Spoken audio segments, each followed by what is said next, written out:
I'm greatly honored to be addressing an organization that has been a powerful and important voice for veterans' rights in the halls of Congress, in the Oval Office, and across the country today. So although you see this notebook in front of me, please know that it's not that lengthy a speech, but it is a great recording that I speak with you today. I will be talking to you today about the Mission Act. And several of us throughout this convention will be mentioning the Mission Act. It is important that you hear this more than once. This is a large piece of legislation that started yesterday on June 6th.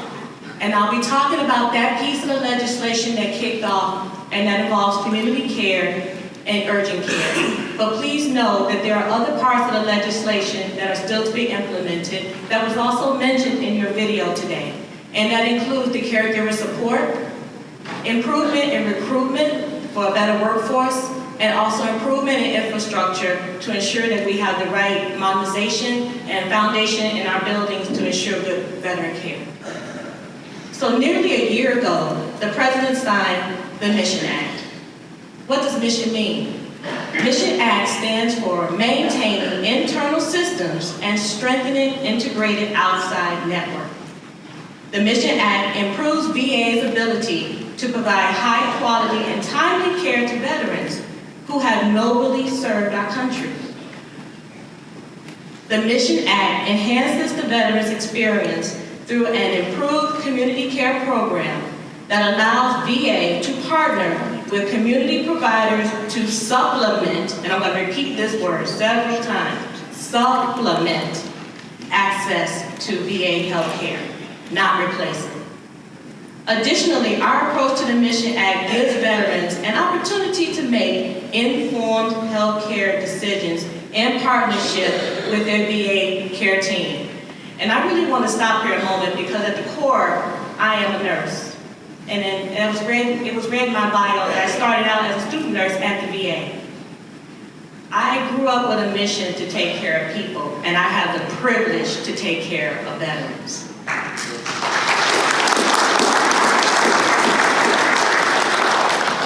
With that being said, I need you to think about how you approach your health care.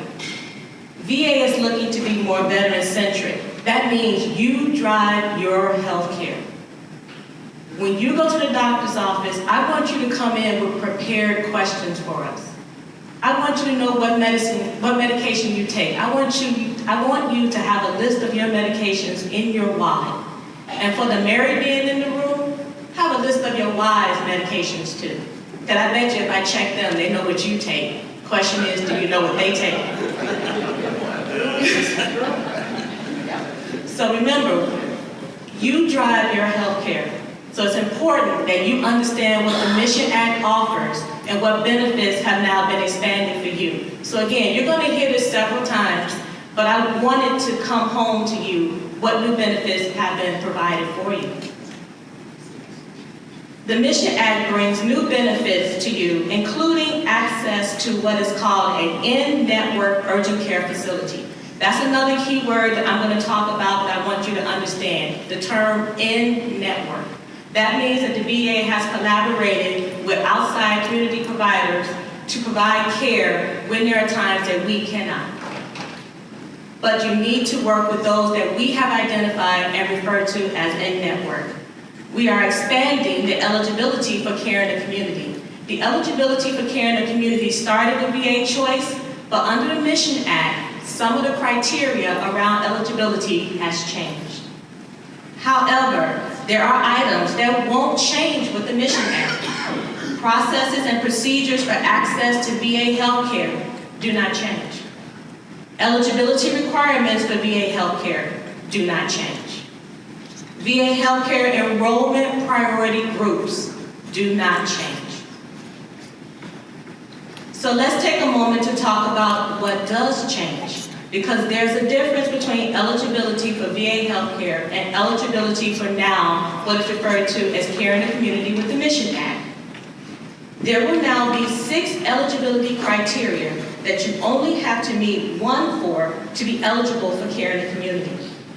Veterans will have better access and greater choice in health care, either at a VA facility or with a provider in the community. Which means if your choice is if there is a VA wait period, if your choice is to wait, you can do that. You do not have to choose an option to receive care in the community. But it is our goal to make sure that the care you need is provided timely. So we are doing that in collaboration with our community partners. The first eligibility under community care would be for veterans if a veteran needs a service not available at a VA medical center. And one of the most obvious services that the VA doesn't offer would be maternity care. So in order for a veteran to receive high-quality maternity care, we partner with the private sector to provide that care. Plain and simple. The second criteria under the eligibility with the Mission Act now would be what is referred to as best medical interest. This is where it is important that you speak with your provider. This is a collaborative decision between you and your provider about what is in the best interest of your health care. A veteran may be referred to a community care provider when the veteran and the VA provider agree that it is in the veteran's best medical interest to receive care in the community. And for an example here, if a veteran has a specific type of cancer or rare form that the VA oncologist is unfamiliar with, and the veteran lives close to a medical facility where there is a specialist for that type of cancer, the veteran may be eligible to receive the care in the community if that is the veteran's choice. Some of the other reasons for best medical interest could include geographical challenges, a medical condition that impacts the ability to travel. If a veteran has a need to travel to the nearest VA facility, but it's a challenge, either they have to fly, boat, or ferry. And in some cases, we do have veterans that have that type of challenge as well. This particular eligibility for best medical interest, once agreed upon between the veteran and the provider, has an eligibility period for 1 year. And again, can be discussed again with the provider or the duration of the care.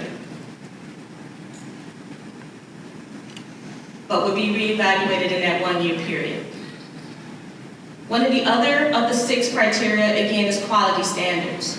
If a VA medical center has identified at the local VA medical center that it is not providing the care that the VA wishes to meet at a high quality standard, the veteran may be able to elect to receive the care in the community.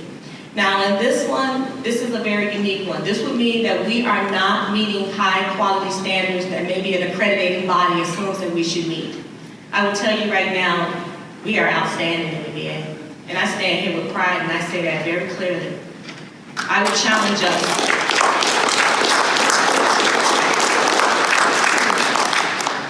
There have been books read on the quality of care in the VA, and one of them is referred to as the best care anywhere. So, I see this as not being one we even have to deal with. Okay. The access standards were changed from what you were used to with choice. So now this is the one that you probably want to perk your ears up to and pay a little bit of attention to. So before with choice, there was the 40-mile rule. So if you had to drive more than 40 miles, the option for care in the community was available to you. Under the access standards, the mileage has moved to what is referred to as drive time. So instead of mileage like with VA choice, VA access standards now are based on drive times to a specific VA medical center. And that also varies. So it is 30 minutes if you are going for a primary care appointment or a mental health appointment. And if you are going for a specialty appointment, it is a drive time of 60 minutes. We have invested in software that is looking at the average drive time. It is scheduled to update periodically, but again, I must remind you, it is the average drive time. So let's say a truck flipped over today, that's not the drive time it's going to pick up. So if it took you 2 hours to come, it's going to look at, for that period of time, what the average time would have been. The system is not that sensitive to pick up a daily occurrence. The second part of the access standard around involves wait times. So before with VA Choice, the wait time was 30 days. We have pushed up that on ourselves in the VA. It is now 20 for primary care and mental health, and 28 days for specialty. So what does that mean? That means if you go to the clerk and we are unable to schedule you for a primary care appointment within 20 days, you may have the option to seek that care in the community. But let me also offer some other things that we have done to be innovative in the VA to meet your needs. We have invested a lot of money in what is referred to as telehealth.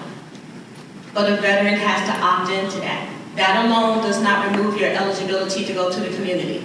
So if we have a telehealth cardiologist available, but not a physical cardiologist available, you have the option to see a telehealth cardiologist versus going to the community. So I encourage you to utilize these additional innovative approaches to healthcare that we have implemented in the VA. I also want to take an opportunity to talk to you about some of the outstanding care that you have here in Wisconsin. So as of yesterday, the longest wait time for returning primary care appointments for vets was only 11 days at the Chippewa Valley VA Clinic. Most wait times hover between 3 to 5 days for all Wisconsin VA facilities. It's even a better number for our mental health access in Wisconsin. The longest wait time for returning mental health appointments is only 5 days at our Appleton Clinic, and the rest of our facilities are 2 to 3 days with wait time. The next criteria I want to talk about is also related to the VA Choice program, and that was because you were allowed to, if you were beyond 40 miles, to receive care in the community. Under the Mission Act, we have grandfathered that provision in up until June of 2020. So if you currently are seeking care in the community because you live 40 miles away from the VA, under VA Choice, you would still be eligible up until June of 2020 to seek care in the community. One of the other, I think this is the last, I'm trying to keep count. The last of the 6 eligibilities doesn't necessarily impact veterans in Wisconsin, but it refers to a state with no full-service VA facilities. Alaska, Hawaii, New Hampshire, and some of our U.S. territories meet this eligibility. Now I want to talk about the urgent care benefit piece. So now with the Mission Act, as part of the implementation, VA will offer an urgent care benefit that provides eligible veterans with greater choice and access to timely, high-quality care. With urgent care, veterans have a new option for care for treatment of minor injuries, colds, sore throats, and minor skin infection. So this does not mean chest pain. If you are having chest pain, shortness of breath, you are just bleeding like a pig, you go to the ER. This is the urgent care. This is when you have pink eye. This is when you have a sore throat. This is when you wake up and now you think you have the flu and you need to see someone today to address it. The reason you go to what they refer to like a Walmart Minute Clinic. And they have a list on the wall of what they will treat. This is what urgent care is referring to. But always, when in doubt, give us a call and we'll help you to understand that. Also, the VA has worked, again, with the term in-network to make sure that we have certain urgent care providers under contract. Because what I am going to talk about here, I clearly need you to understand. This particular benefit is referred to in-network, meaning that we have reached out in collaboration with a contracted vendor to pull together a group of urgent care providers across the nation that you can go to. But again, there's eligibility and rules around that. I won't go in depth about all of that, but I need you to understand there's some things about it very clearly that I will, because there could be a financial impact if you go to a provider that is not in network. If you go to a provider that is not in network, you may be subject to the full payment of that bill. For those of you who have experience with private insurance, this is very similar to if you have an HMO or PPO and they tell you in-network, out-of-network costs. It's very similar. Veterans can go to an urgent care provider in VA's contracted network of community providers and receive covered services without prior authorization. So now the key thing here is, I would encourage you now to talk to your local VA about your eligibility. You want to know your eligibility now before you need to go to an urgent care and you're in a guessing game. When you go to an urgent care in-network provider, they are going to check your eligibility. So if you go to an in-network provider, they're still going to check your eligibility as a veteran if they can provide care to you. If they can, they will provide the care. Now this is a key note, and this is one of those takeaways that Lynette told you. They do not take money from you up front. Now, priorities 1 through 5 will get up to 3 urgent care visits before a copay kicks in. The copay is $30. If you are at your 4th visit and you are a priority group 1 through 5, that copay is billed by the VA, not the in-network provider. And again, I'm very clear with those terms, in-network provider. If you go to an out-of-network provider, that cost may be on you, and they may seek money up front.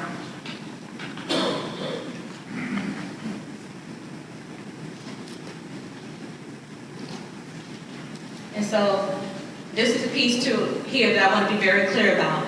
I mentioned priority groups. So it's important that you know which priority group you are in.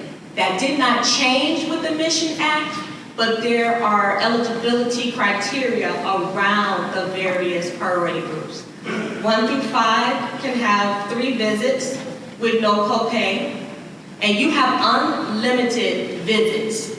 It's just after the first 3 visits in a year, you will then be subject to a copay. Priority 6 is the same thing, but 7 and 8, you will receive a copay per visit.